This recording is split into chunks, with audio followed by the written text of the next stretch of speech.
You'll have to forgive me if I sound a little bit tired in today's deck profile because it's been a long day of traveling back home. I only got off the plane a couple hours ago, but this past weekend was the North American World Championship qualifier and I had so much fun at this event. It is one of, if not the hardest events of the entire year, so no, I did not top this event, but I did perform okay in the main event. However, more importantly, I was able to win a regional flight, which means I don't have to worry about getting my invite for an entire year. What's funny about this is that a couple of years ago there was a season where I wasn't able to get my invite the entire season. I felt like I really underperformed and that was super disappointing, but at that WCQ I was able to get my invite in a regional flight for this year's WCQ, and then at this year's WCQ I was able to get an invite for next year's WCQ. So after one season where I couldn't get it, I was able to earn my invite to the next year's WCQ literally as early as humanly possible. There's no earlier time to earn your invite than at that year's WCQ. This is exciting because it means I don't have to sort of take it as serious. It takes a little bit of the edge off for the next year of Yu-Gi-Oh! But I plan on being more competitive than ever because honestly I've had so much fun the past couple weeks, the past month or so playing Salamangreats. I know it's not a rogue deck, I know it's not Altergeist, but I really do like the strategy and it's a lot of fun. In today's video I wanted to profile my Salamangreat deck from both my regional flight and my main event. There were a few card differences between the two decks. I think there's about 4 or 5 and I'll mention those as we go along through the deck profile. Overall, I took this deck because I felt like for a longer tournament you wanted the most consistent strategy, and Salamangreats oftentimes can draw hands that are like 2 starter cards and 3 hand traps, or 3 starter cards and 2 hand traps. It doesn't really brick very often. I think I've only bricked once out of the last 3 events I've taken it to, which are all the events I've played this deck, and overall I felt it was a very safe choice to sort of make it to top cut in the tournament. And while unfortunately I fell short due to one huge misstep on my part, I'll talk about that in the side deck as we go along, and it's something that I fixed when I went into the regional flight. So first we obviously have 3 copies of Gazelle, 3 copies of Spinny, and 3 copies of Foxy. These are your main Salamangreat cards. Foxy is like by far my favorite. It's the card that just keeps going. It deals with so many stupid floodgates, Mystic Mind, Monarchs Erupt, there can be only one. This card just kills everything. It's really solid, and I know a lot of people are playing 3 Spinny, or I mean a lot of people are playing 2 Spinny and not 3 Spinny because they were just trying to find space for more tech options. I felt like I just wanted the most consistent version of the deck, and sort of I took aside a couple tech cards that I really wanted to main deck and I just put the 3rd copy of Spinny back in, just because even though a lot of people were just playing 2 copies to find more room, I felt like I just wanted to make sure I open my combo every single game, and you have to keep in mind that when you draw Foxy and Spinny, that's like full combo and that's really good. Overall, like I said, this deck is very, very consistent, so maybe I didn't need to do that, but I just wanted to make sure I didn't brick throughout the tournament. I felt like playing 3 Spinny was the way to do that, so that's why I did that. But there'll be one card later on that maybe people will make fun of me for not playing 3 copies of, but the reason is that I wanted to find room for the 3rd Spinny. So one of the differences between my regional list and the list for the main event is that I played 2 Fowl in the main event, which was sort of like a diet chicken salad or tofu salad, whatever. Does anyone care about the name besides me? Probably not. But anyway, I played 2 Fowl in the main event. It was okay. Like I wouldn't say I bricked with 2 Fowl, and I still love this card, but the problem is that this card isn't like necessary for most of your combos. It's just a really good extender and it helps you make Dweller more often. But in terms of because the field is so wide right now, you really want like other tech options, and you don't really miss like the 2nd or 3rd copy of Fowl in a lot of cases. I still stand by my decision at Knoxville to play 3 of this card. I thought Dweller was a hugely good counter to the metagame at that point. But for the regional flight, I figured I could just play 1 copy of this, and it seemed fine. But I will miss playing multiple copies of Fowl because I like that card a lot. Then we had 1 copy of Jack Jaguar and 1 copy of Falco. Obviously, I should mention I almost threw a game because I didn't realize this thing had piercing. That's like something I just like never like I've read the card obviously, but it just like never comes up, and I almost lost the game because I left him at 200 when I could have boosted this guy and I didn't realize it. So that guy is piercing, just in case you don't know. And then 1 copy of Lady Debug. This card gets negated like literally every time, but if it doesn't, you can just like pop off. One time though, the hard part about this card, it doesn't brick very often, but one of the bricks that you can have when you actually do have monsters is if you draw Foxy Debug, because like these are the only 2 like real normal summons in the deck, and even if you draw a double Foxy, that's fine, but if you draw exactly Foxy Debug, you have like one of the cards that you can't use, and that's kind of weird because most of the hands in this deck you can always use all of the cards, but when you draw Foxy Debug, it's kind of rough. But anyway, anyway, what I was saying is that this card's funny because if you summon this card and they ogre it, like not even to give the effect, just like kill this thing, and you don't have exactly Signet Mining, you just like have to pass. It's really sad, but that happened once and it was very disappointing, but I still won that game. And we have for the hand traps, or at least 9 of the 12 hand traps, we have 3 copies of Phantasme, 3 copies of Ash, 3 copies of Veiler. Like I said, the hands that I want to draw with this deck, which are easy because all the cards pretty much fall under this category, are 2 or 3 engine cards and 2 or 3 hand traps. It's just a deck that lets you play the game every single time, and usually a lot of the decks out there, if you just have like 1 hand trap, it slows them down a lot, but if you have 2 hand traps, they like usually can't push through that in most cases at least. So that's why I wanted to play some hand traps, obviously. 3 copies of Mining, 3 copies of Circle, 1 Sanctuary.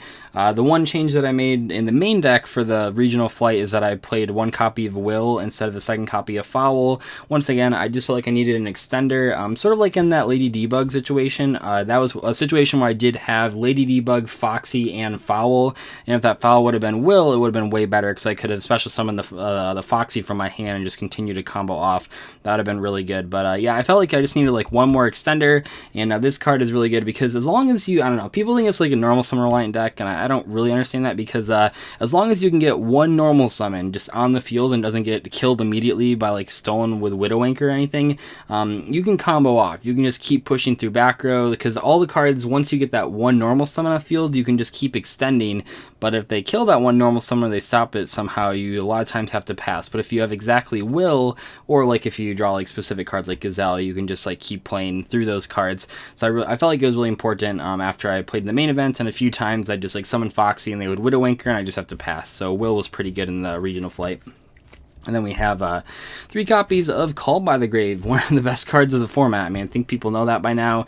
Hitting Ray is just insane. It hits so many cards. Like all you need to draw when you go second against the Orcus deck is like Called by the Grave and Twin Twisters. You just kill them every time, or even just one of those 2 cards is really solid. And this card is just overall very, very good against a lot of cards, not just hand traps. And then the card that I know will trigger some people is 2 copies of Twin Twisters. I know it's a meme. I don't know. I think there's like I think people are way too hard on 2-ofs in the community because it's totally fine playing 2-ofs. Yeah, I would like to play 3 of this card, but there wasn't any room to play 3. I wanted to play 40 cards, and I felt like playing 40 cards is more important than playing 3 copies of Twin Twisters. This is a card where like I went back and forth. Do I play 3 twin, 2 spinny, 2 twin, 3 spinny? Do I just play 2 of both and like another tech option? And I went with 3 spinny. It was fine. Like I said, if I had space for 3, I'd play 3, but you sometimes just don't have space for 3 of, so you have to just play 2 of. That's how the math works if you want to stick to 40 cards. And then we have 3 copies of Impermanence, so that brings it up to 12 hand traps, so usually you can stop what your opponent's trying to do. Then we have 1 Roar and 1 Rage.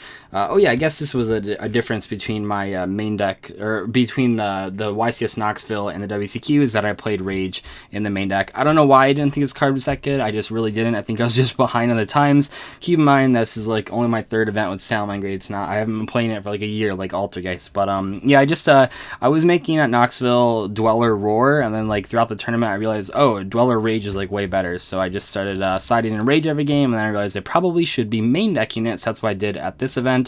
It was absolutely bonkers. Like just non-targeting, pop 2 cards or 3 cards is pretty darn insane. The extra deck is pretty standard. There are so many like 16th and 17th and 18th cards that I'd like to play if the extra deck was bigger, but it's not, and there's so many engine requirements in the extra deck, it's kind of tough. So I played 3 copies of Banelinks, 3 copies of Sunlight Wolf, 2 copies of Heatleo, 1 copy of Hito, 1 copy of Phoenix, 1 copy of Avermax, who is on the mat right there. Avermax was just insane. Like this card just OTK people so often. Obviously you can't do the same turn that you Mirage Stelio, but this card just gets over like everything. It's just truly an amazing card. I never felt like I needed Borolo Dragon instead of this card.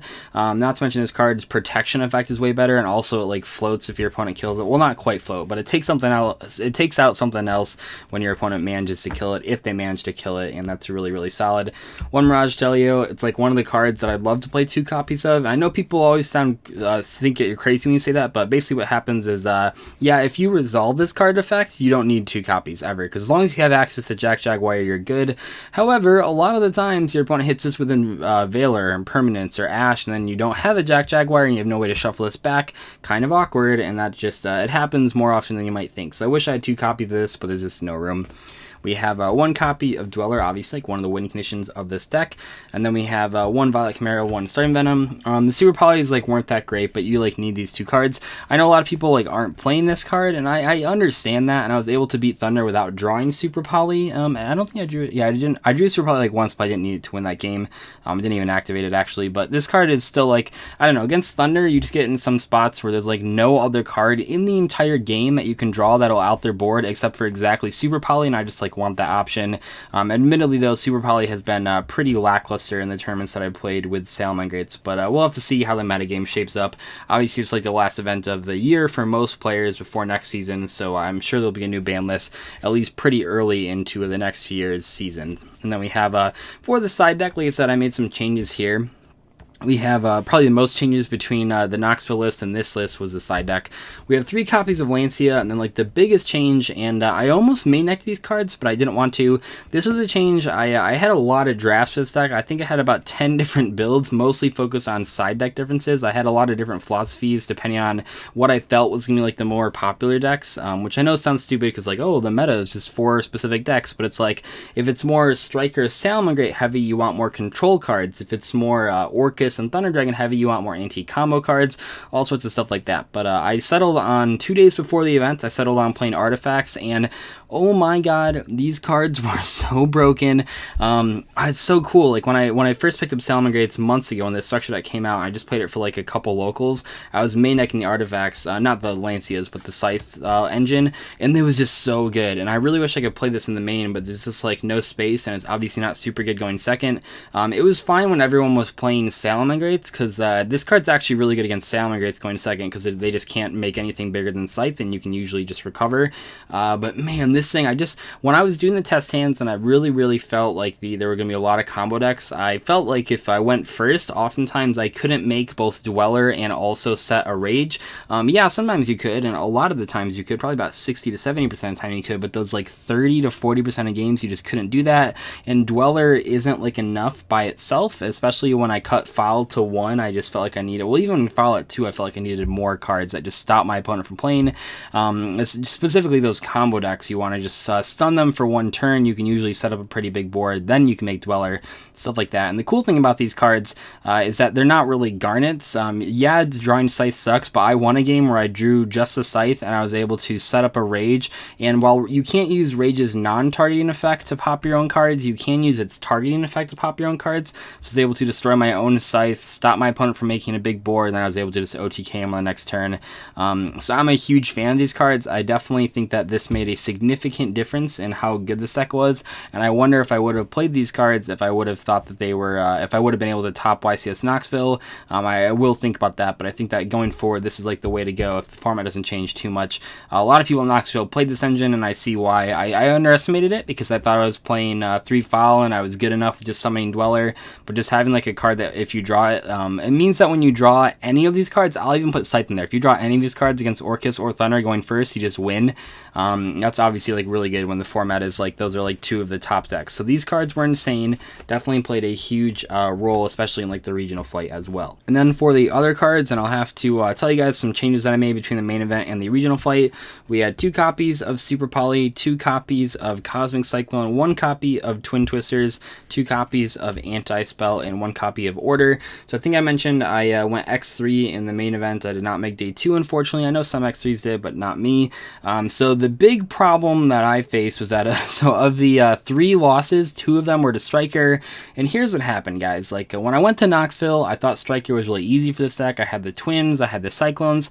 It wasn't enough. I only had a 50% win rate against Striker. I played 4 of them and I only beat 2 of them. Now looking back on it, and what I was thinking in the event is that most people, when you watch the profiles from that event, say they only played against like 1 or 2 Striker, maybe 3. So I figured I just played against more Striker than most people, so I didn't think it was that big a deal. But I still felt like I looked at all the lists, they were all playing anti-spells and Order and stuff, and I thought, okay, maybe I should play those cards so I can beat Striker. And that was in my deck for pretty much all of the entirety of my side decks. I just really took the Striker matchup seriously until I decided to play the artifacts, and I was like, well, you can't possibly fit in anti-spells if you're going to play the artifacts. I already had to cut so many cards, and what what I really failed to realize is that, as I've just shown you, which is the regional list, you very easily, maybe not easily, but you definitely can fit in the anti-spells, fit in the order, fit in the cosmics, fit in the third twin, and also fit in the artifacts, and I didn't quite realize that. So in the main event, I didn't play all of these cards. I did not play 2 anti-spell, I did not play 1 of the cosmic cyclones. I played 1 copy of Chaos Hunter, which was terrible, 1 copy of Salamangreat Pero, which I never went into because I never went into time, and then 1 singular copy, or I guess the second copy of Salamangreat Rage. So my side deck looked a little bit weird because it had a lot of one-ofs, and looking back on it, I wish I would have seen that I could have just played the anti-spells and played the sanctums and stuff. That was definitely a misplay on my part. I think what some people pointed out with Chaos Hunter, and I found in my own testing, is that it's not nearly as good as I thought it was. A lot of Thunder Dragon players are now either playing Cerberus or Unicorn, where previously they weren't playing either of those cards. In a lot of lists, they weren't playing those like outs to Chaos Hunter. And then against Orcus, like I didn't quite put together when you have to drop it, and some people even caught that I said like the wrong part in the video.